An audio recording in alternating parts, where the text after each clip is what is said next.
Notre Dame star cornerback Benjamin Morrison entered the season as a consensus top 2 cornerback in the 2025 NFL draft class. He is now out for the season with a hip injury. How does his injury impact the other corners that were in tiers below him? We're going to discuss this and more coming up next.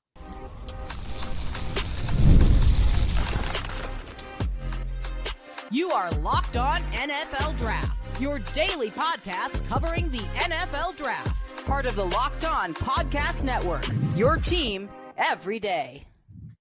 What's up, Locked On family? Welcome back to the Locked On NFL Draft Podcast, your daily podcast covering your favorite draft prospects, part of the Locked On Podcast Network, your team every day. I'm your boy, Damien Martinez. You can find and follow me on X at DP_NFL. I'm a senior draft analyst, and thank you for making Locked On NFL Draft your first listen today and every day. Shout out for being our everydays. And you know I got to kick the intro to Mr. LSU himself, Keith Sanchez. You can find and follow him on X at The Talent Code. Keep talking to him, baby. What's up, Locked On family? Let's get locked in. This is Keith Sanchez, 2019 national champ, man, and the other side to this dynamic duo that we like to call the Locked On NFL Draft Podcast, where we bring you championship level content each and every single podcast. I want to start this podcast off by saying shout out to our everydayers. Thank you for tapping in with us each and every single day. Every listener is greatly appreciated here over at Locked On NFL Draft. DP, today's show, man, we had an injury. An injury at the cornerback position. Notre Dame corner Benjamin Morrison appears to be out for the season. What I believe, I heard that it was a hip injury, somewhere in this a mid-body type of injury, and he's out for the season. DP, so that wraps up his season. One of the most talented cornerbacks, right? So we're going to talk about him and what does that mean? What is his impact on the draft class? What is the impact on him? Is he a guy that needs to think about returning back to school? Have an interesting conversation on him. Prospect spotlight, right? We're going to take the spotlight. We're going to take the big light and we're going to put it right on the prospect. Talk about that guy and what he means. And then we're going to have a segment. I don't think we did this one in a minute, DP. Where you at, right? A guy that we had slated to have a lot of production coming in at the beginning of the season. And we're simply wondering, where are they at this point, right? Lack of production. You're totally off the scene. The DP, Benjamin Morrison, man, let's start this thing off. This episode is brought to you by PrizePicks. Go to prizepicks.com/LockedOnNFL and use the code all lowercase LockedOnNFL to win $50 instantly when you play $5. Man, Keith, the week 7 of college football, we lost the rising offensive tackle from Ohio State, Josh Simmons. DP, I had just put him as my offensive tackle one. And that was break. I just put him as my offensive tackle one, DP. Like just literally before the Oregon-Ohio State game. That's where he was, Keith. And I said, this is the best. This might be the best offensive tackle. Yep. And I think I don't think there's been confirmation, but it was non-contact, left knee, I think it was. Looked like an ACL. You know what I mean? Looked like an ACL. Benjamin Morrison goes down with a hip injury. He's out for the season. Keith, at the cornerback position, 2 of the top 5 corners coming into the season was Siobhan Revel. Siobhan Revel from ECU, the 6'3", 190-pound receiver. I believe he tore his ACL like the first month of the season, like the first 2 weeks of the season. Now you got Benjamin Morrison. He's out. The impact of that, Keith, and it's talking about coming at a bad time. This cornerback class needs Travis Hunter right now to declare as a corner, because Will Johnson still Will Johnson, but with Benjamin Morrison potentially, like you said, Keith, he's got another year of eligibility. He could opt to go back to college, stay healthy, and be CB1 next year.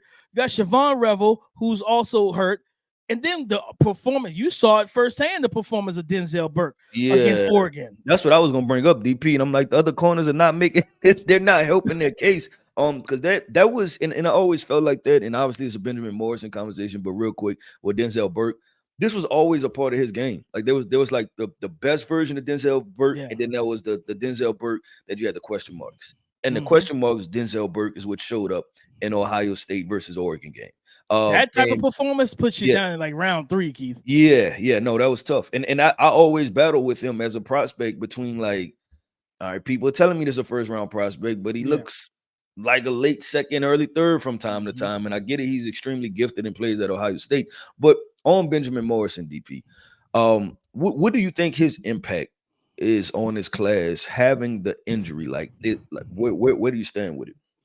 Man, I think what it does is that it opens the door, right? It opens the door for like a Takario Davis, Jade Barron, Maxwell Hairston, the kid, the young, he's balling right now over at Nebraska, Tommy Hill, the two corners from Virginia Tech, Dorian Strong and Mansour Delane, like Quincy Riley, Jabbar Muhammad, Kobe Bryant. It opens the door for the rest of these guys to start making a name for themselves. Jabbar Muhammad, I think he got beat on like this is Jeremiah Smith. We kind of knew that was a physical mismatch to an extent. He had a big time pass breakup late on, I think, that final drive, playing more off coverage, be able to trigger downhill and make a play at the catch point when they tried to target him, I think, on the comeback route. But the loss of Benjamin Morrison, I think, just opens the door for these other guys. And it kind of puts the spotlight on these other guys. Like, all right, who is going to step up? Like Denzel Burke, that if you lock down Tez and Evan Stewart, you solidify yourself as probably CB2, CB3 if Morrison goes back to college. But you didn't. Like, you got lit up. You know what I mean? Like, they lit you up like it was Christmas and you were the tree. Like, it was just like, it was a bad performance. So, yeah, it opens the door for the rest of these guys. Jolly Barron's got Georgia and talked about Arian Smith, the speedster at Georgia, how he's coming on in this offense. You're going to have opportunities to kind of raise your stock, right? You know what I mean? Like, the rest of these guys now is like, who is going to take that step up, walk through the door and say, yeah, you can put me, if Benjamin Morrison leaves, you can put me in that spot. I'll take that mantle as CB2, CB3 once we get to April. But right now, and it's a talented group. Don't get me wrong, Keith. It is a talented group, but losing Morrison's big. That's a big loss, man.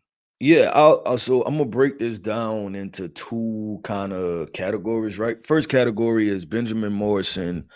What does it do to his draft stock? I think obviously a big time injury like that, your draft stock falls. Yeah. But I think he looks at the rest of this cornerback class and say, I might still be cornerback too, right? Like even with the injury, because I think that there was that much of a separation. As far as I think Will Johnson was in a tier by himself, then I think Benjamin Morrison was in a tier by himself, and then there were a bunch of other guys, right, that we're trying to still figure out and decipher through. So I think that if you're asking if he like what would I do if I was advising him, if I was his parent, anything like that, I would probably say still declare for the draft, right? Because as long as you can get healthy, I don't see you. Hopefully, right? Don't see you falling past like a pick 50 or 60 because the rest of this class has not been playing at an elite level at this very moment, right? So that's what I'm still looking for. And obviously, there's still a lot to kind of figure itself out. Now, what is his impact on this entire class is that it's just another blow, man, when you're talking about trying to find these teetering elite prospects, right? It's like, man, like that was one, we needed, right? Like we needed that. Like when you're putting together these mock drafts and all of these different things, it's like you kind of like Benjamin Morrison was a good football player, scrappy, felt like he had inside versatility, right? Good instincts, ball skills, all of those different things. And you felt like, man, we really just needed that. So it's definitely very unfortunate for this draft class because of the lack of elite level top talent at the top. But even like that, because at the draft network have that dark blue, right? That's obviously elite of elite prospects. But even that light blue, right? Like that's kind of, I don't want to say scarce, but kind of scarce in a sense, right? Those for sure first round guys. And he was one of those guys you felt like were for sure first round guys. And that's the real tough part about it, because in a class where people are like, we don't have many blue chips and we don't have many top guys. And one of the top guys is now out for the season. And like you said, if because the hip can be so tricky. If he gets to the point like by the deadline, to declare, and the doctors are saying, hey, you're good, you'll be able to go, you'll be able to be ready for, training camp. Maybe not rookie mini camp and all that, but training camp. You'll be ready to go, hit the ground running. You can start your, if you pick up the playbook, you can start week 1 of the season. You declare. You absolutely declare. You've got enough tape out there to prove you're one of the top corners in this class, even with the hip injury. But if they say, hey, you might not play it, you might go on PUP for 6 weeks, or the case may be, I would probably say, you know what? I'll return. I'll go back to school, ball out again, and now I'm gonna lock myself in as a top 5 pick bar none. And that, well, you gotta see how these quarterbacks play. You know what I mean? We might have, we'll see. You know what I mean? But I think it hurts this class, not just the cornerback class, just like you said, Keith, the class in general. Because it's like right now we're looking for the creme de la creme, the top of the top. And to lose guys like that, lose Josh Simmons, to lose Benjamin Morrison, it's a gut punch to the 2025 draft class, man. DP, if you can't find me for a couple weeks, it's because I went on a search to find elite prospects, man. All right, I went totally off the grid, man. I went to go find. My boys, I'm gonna put my backpack on. I'm about to go Indiana Jones and search for these draft prospects. I'm going hitchhike, man. I'm going to stand on side of the road, through the thumb up. I'm going to travel all of America, man. We're looking for elite prospects to add to the 2025 NFL draft class. But DP, let's keep this thing going and flowing. Coming up next, man, prospect spotlight. We're taking the big light. We're putting it on the prospect and talking about that guy. We're going to have a conversation coming up next.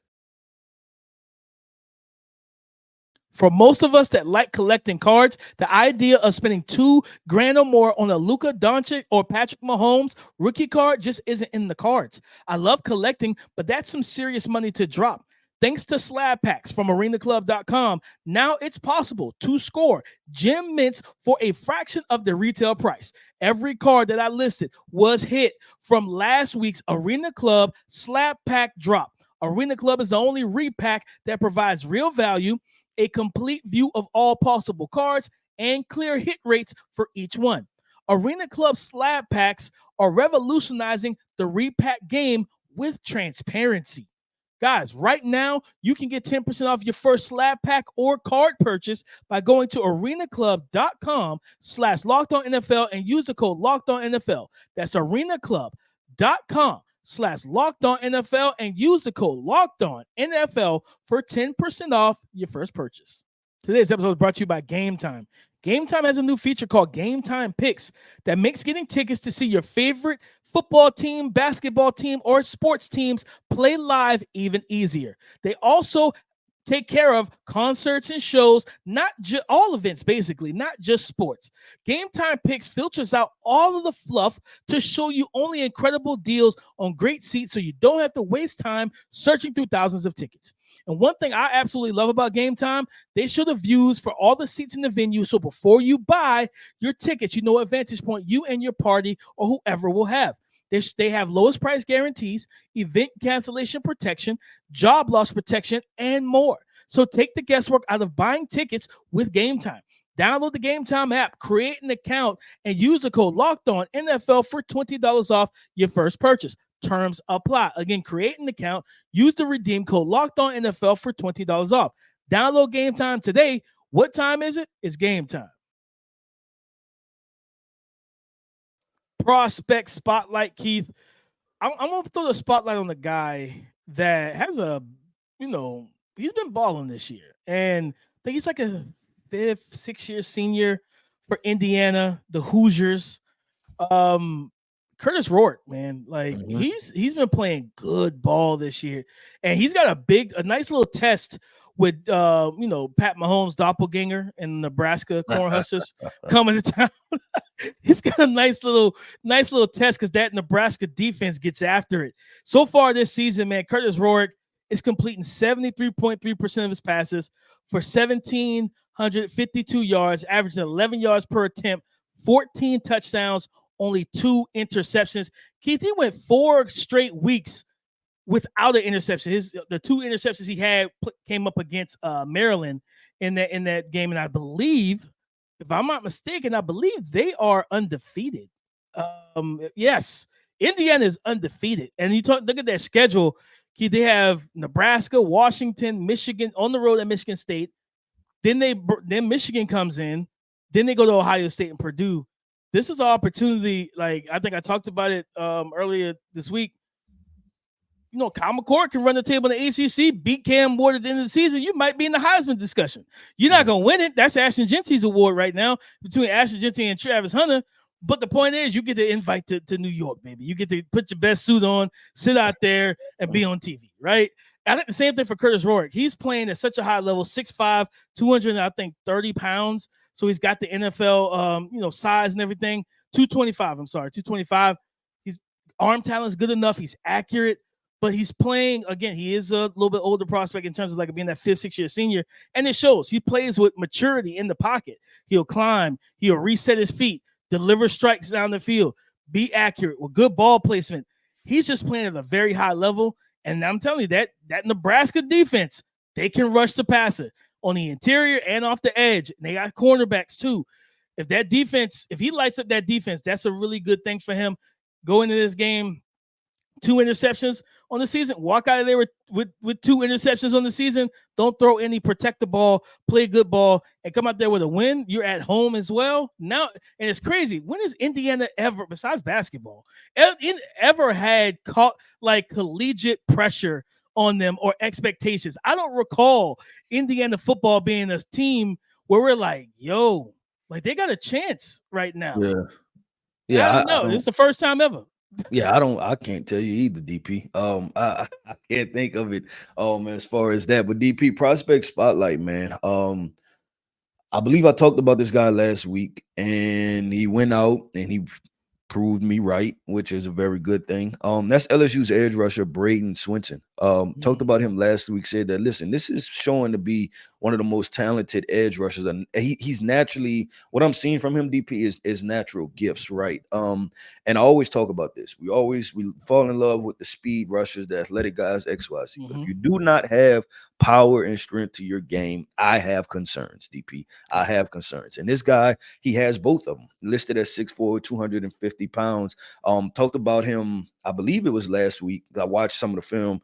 And then against Ole Miss, DP, he had 2 sacks against Ole Miss, 8 total tackles. I believe he was named the SEC Defensive Player of the Week. I believe he received one of those awards. So the guys just flat out balling. If guys haven't gotten their eyes on him, get your eyes on him, because this guy can play some football at the end of the day. So LSU edge rusher Braden Swinson, I just wanted to put the spotlight on him and say, hey, this is a player that edge class, DP. I'm trying to think of the top of it, right? Entering the season. Yeah, this is crazy, man. Because all these guys, it's tough, man. It's tough. Entering the season, right? It was James Pierce. It was Michael Williams. It was potentially Patrick Payton, right? Marvin Jones Jr. transferring from Florida State. And boy, we are far from that, right? We are far off from that situation as far as entering the season what the NFL draft community thought what was going to be based off of production. Now comes Braden Swinson, right? And he's sitting there having a good year as an edge rusher with all of the prototype measurements. Like I said, 6'4", 250. And guess what he has to back it up too? The production that everybody likes to see, right? Because let's be honest, when we watched the film, DP, over summer, we both had concerns with a James Pierce, right? But the production and the sack numbers is what led us to believe that, like, hey, he can repeat this, right? And so now Braden Swinson looks like the guy that's going to have those numbers. He's at 7.5 sacks already, DP, and we're halfway through the football season, right? And plenty more games to show. So he could be a double-digit sack guy. And could this be the guy that's the back end of the first round, right? That we're talking about, hey, he's going pick 20 in the first round and things like that. So I'm excited about this guy. I was watching LSU film, came across him, heard about him, but came across him. I think he's a guy that's turning a corner. And then I'm kind of cheat a little bit, DP, and I'm gonna mention another guy, Kyle Kennard. He's another potential South Carolina edge rusher, disruptive, long, athletic, gets after it, just plays with that wild man mentality, right? That's what you want at the edge rusher position. And he can be another guy that, hey, JT Tuamamalu, Jack Sawyer, y'all thought y'all was going top 50? Watch this, right? Yeah. And so he's just another guy to throw in there. I think that's kind of been a constant thing we've talked about on this pod this season, Keith, is that the edge rush group has a lot more talent than we thought outside of the top guys, because the top guys kind of went missing a little bit, and for especially the first couple of weeks, and then you start having these kind of unknown, or not, I won't even call them unknown, but these guys just like step out of the shadows and be like, listen, like you said, you think you're a top 50 pick, you think you're a top 30 pick, I'm gonna make my case for it. And even with Swinson, Keith, the way he's been playing, like you said, 7.5 sacks. He's got 8 QB hits, 10 pressures. He also has 2 forced fumbles on the season as well. And he's got a big game coming up this weekend, I believe, on the road against Arkansas. Hopefully, Taylor Green The 6'6", 230-pound, big arm, mobile quarterback is good because he did get banged up against Tennessee. I think they went on a bye week after that, so he had a week to heal and rest. Hopefully he's good because that's going to be a nice challenge for him because even though he's 6'6", he's so elusive in the pocket. It's hard to get a hold of him and bring him down because he's so athletic, and that's a great test and opportunity for him, especially also showing that he's a 3-down player because Arkansas runs the ball. They will run the rock, and with Jaquindon Jackson and Taylor, they want to let that offensive line lean on you. And if Braden Swinson can go out there, set hard edges, keep guys from bouncing runs out, keep the quarterback contained, that's going to help him out a lot because we just saw what Lamar Jackson, drop a guy to his knees 2 weeks ago that thought he had a sack on him, on a busted play. We saw Josh Allen on Monday night break out of a sack, run to the sideline and throw a 40-yard, 50-yard strike in the middle of the field to a running back. You got to be able to corral these quarterbacks when you get the chance, and that's going to be an opportunity for Swinson. And like I said, Kyle Kennard, he's playing great ball. Like that front four that South Carolina has, it's not talked about enough. They get after it. You know what it is? It's a problem. With South Carolina, they never have it all at one time, right? Like, it's like they got the really good wide receiver core, and then they missing something else. Or they got a good quarterback, and they missing the good wide receiver offensive core. line? They got the good defensive line that is, you like, dang, they loaded at that position, and then they missing other stuff. Like, they just never have, like, if you probably could put together, like, an all South Carolina team, it'd be a really good team. They just never they just never there at the same time, man, which is unfortunate. But DP, let's keep this, because they've lost, DP. You look at the games. They had an opportunity to beat LSU at home, Alabama at home, and I'm trying to think it was what other team. Am I missing another team? They lost to Ole Miss. And Ole Miss was a big time. But if you just beat LSU and Alabama, that changes around your entire season. You top 15 easy. Yeah, you easily top 15. Easy. That's even with the loss to Ole Miss, right? Like you may be a top 10 team. Facts.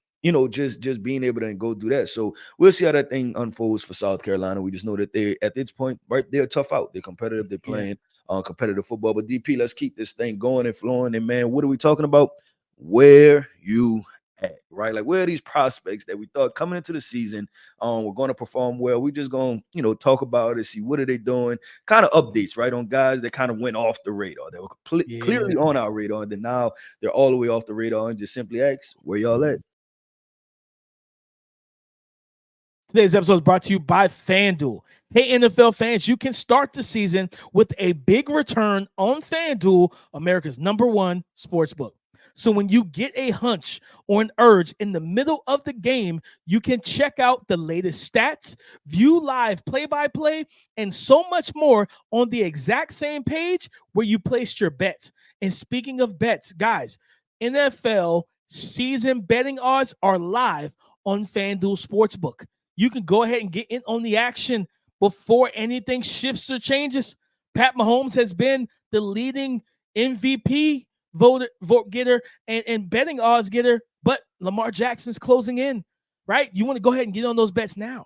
You'll get started with $200 in bonus bets guaranteed when you place your first $5 bet. Again, place your first $5 bet and you'll get $200 back in bonus bets guaranteed. To get in on the action, just go to FanDuel.com.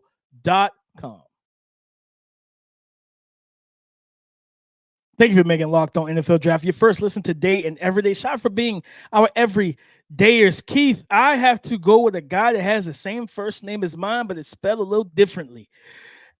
Damien Martinez, where you at, brother? Over at Miami. I kind of lost it a little bit, DP, because you said the same I was thinking last name. And I'm like, what prospect last name is Parsons? But I'm with you. I was kind of confused. I'm like, what last name is Parsons? Nah. You know what I'm saying? This was a guy, Keith, at Oregon State. He was one of the best backs in the country. You know what I mean? Over 1,100 yards rushing, 9 rushing touchdowns. He caught the ball out of the backfield. He was the engine of that Beavers offense in 2023. Yeah, he was. Yep. And you, as not just me, but I think all of us, two guys that potentially, and I don't mean to cut you off, but I just thought two guys that probably should have just stayed, right? Like, I was just up there, DP. I was in Eugene, Oregon, and so you had to ride past. So I flew into Portland. and you got to ride past Corvallis to get to Eugene. Y'all should have stayed in Corvallis. Y'all should have stayed right where you were. Both of you guys should have just stayed there. DJ, you and Davey Martinez, y'all were better off together than you were separate. Yeah, it was nice. It was nice. They got hills and mountains and nice trees, fall weather. Y'all should have stayed where y'all was at for one more. Should have stayed there, but he went to South Beach. He went to Miami, Keith. He went to South Beach. Your favorite place on earth. He went to Miami, and Keith. And with that said, DP, I might have did the same thing. To be fair, like Corvallis might be nice, but it's Miami, so why not, right? 6 foot, 230, 230 pounds, and coming into this season, we were expecting with Cam Ward and Jacoby George, Xavier Restrepo, Sam Brown, Arroyo at tight end, like this offense, you would expect, oh man, Damien Martinez is gonna cook, but then you also have Mark Fletcher, like you had some other backs there that you're like, maybe they might split some carries. On the season through 6 games, because he had a bye week in week 7.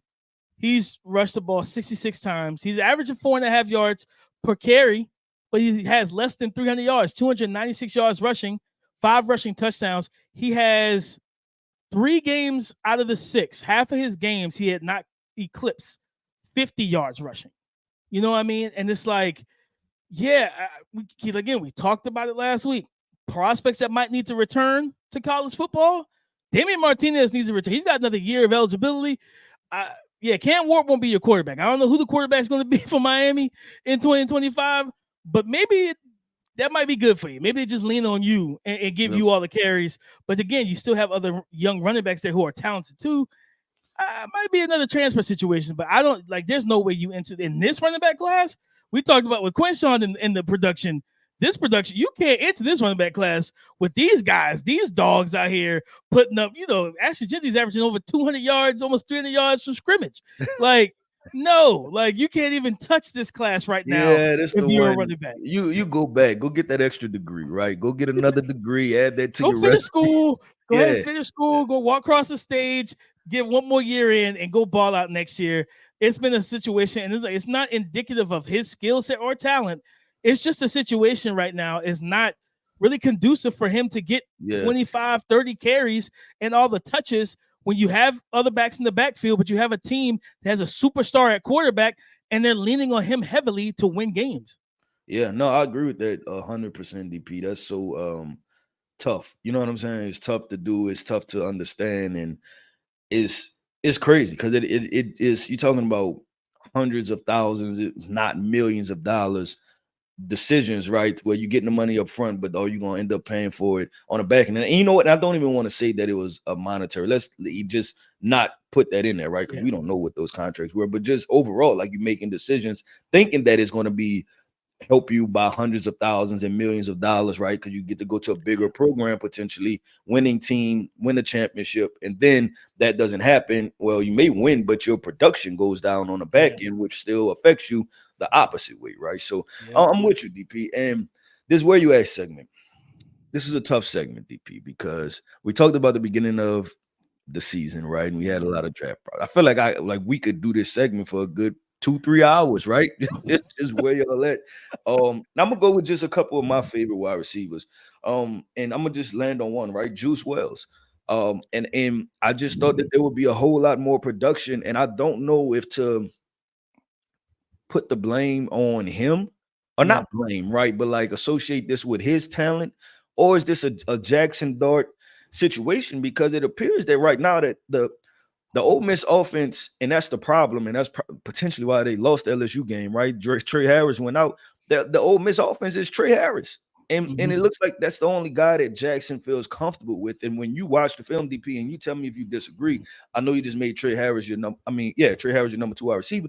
But if you're talking about off of pure athletic ability, Juice Wells looks to be the more explosive guy. Like he looks like the guy that can be a true playmaker for you. And he's just not getting the football. So I'm saying, like, where are you at? Like, what's going on? No, it is a situation where for him, the quarterback situation is hurting him right now because when they were playing bad teams and you're getting off coverage and it's crazy watching the tape, Keith. And I think I end up giving Jackson Dart right now like a late 3rd, early 4th round grade. because of the simple fact, like they're running the same offense, the same concepts they were against those cupcakes. Against those cupcakes, when you run all hitches and everybody across the board is wide open because you're getting the off coverage, it's easy, pitch and catch. But now you got teams sitting in zones. You got athletic linebackers in the SEC that are right beside your receiver, and you're gun shy. He's throwing passes to Juice that aren't accurate, good ball placement. He's throwing them into double coverage. He did that against LSU on like a post or a deep ball. I'm like, Jackson, why did you throw that to him? Like he's double covered. The corners beside him, the safeties over top. It was almost an interception. You know what I mean? And I was just like, so it is a situation for Juice, because we know how talented Juice is. What he was able to do at South Carolina, even before South Carolina, he's a baller, but he's not getting the touches right now. And hopefully Trey Harris is good, but if Trey Harris is out for a game, you will hope that Lane Kiffin says, Jackson, we're getting the ball to Juice this game. We're getting him heavily incorporated. Because I had a comp for him, Pierre Garçon, when he the old, I call him old school, but the 2010s with the Colts, like that guy that just a dense build, slant machine, run after catch, good speed, good route runner. Like I think Juice Wells can play. He could be that type of receiver. But he needs the ball, man. He needs good quality targets, and it's just not there right now. And like you said, I think part of the inaccuracy issue with Jackson Dart is why he throws to Trey Harris so much, because Trey alleviates that.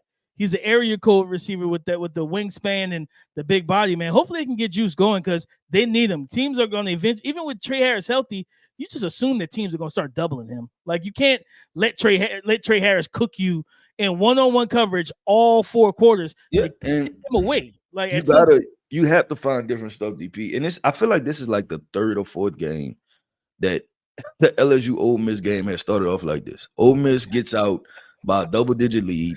We talked about that last week. Yeah, and then they literally stall out, and then they either hold on for the win or LSU comes back at the last second. Like, you know what I'm saying? Like, it's like I think the last 4 games have went the same exact way. Ole Miss comes out, they put up 17 points, and they have to just hold on like for dear life. History repeats itself in that. Yeah, it's crazy how that ends. But DP, that wraps up another episode, man, of the Locked On NFL Draft Podcast. I want to end this podcast off by saying shout out to our everydayers. Thank you for tapping in with us each and every single day, man. Every listen is greatly appreciated here over at Locked On NFL Draft. I am Keith Sanchez. You can find me on X at The Talent Code. That right there is my guy, my co-host, Mr. Damian Parson. And you can find him on X at DP_NFL. And like we like to say, man, y'all come talk to us because we like to talk back.